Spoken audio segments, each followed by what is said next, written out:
যে গোনার ভিতরে সবচেয়ে বড় গোনা তো সুদ। এই সুদের বিরুদ্ধে ওয়াজ করি। পয়লা শুক্রবারে সুদের বিরুদ্ধে ওয়াজ করছি। ওয়াজ যখন শেষ হয়েছে হগলে বাড়ি গেছে গা, সভাপতি আমার আলগাত নিয়ে কয়, সবদি কথা আপনি আমারে কইছেন।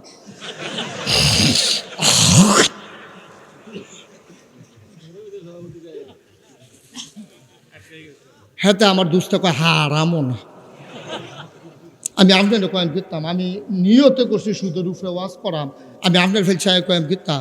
আপনি তো যে ফেল মধ্যে ফেলছেন, কিন্তু প্রতিটি কথা যখন কইছেন সব মানুষ আমার ফেলছাইয়া রয়েছে। তো আমি কিতা করতাম? আমি সুদের বিরুদ্ধে আমি কি আপনার নাম লইছি না কিছু কইছি?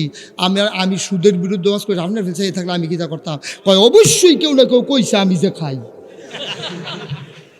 আর না হইলে আপনি কোনো এমনি টার্গেট করে কোনো কথাটি কইছেন না, মনে করেন নাই তো আমরা বুঝি না, আমরা এই বাতাসে চুলটি ফাঁকছে না আমরা।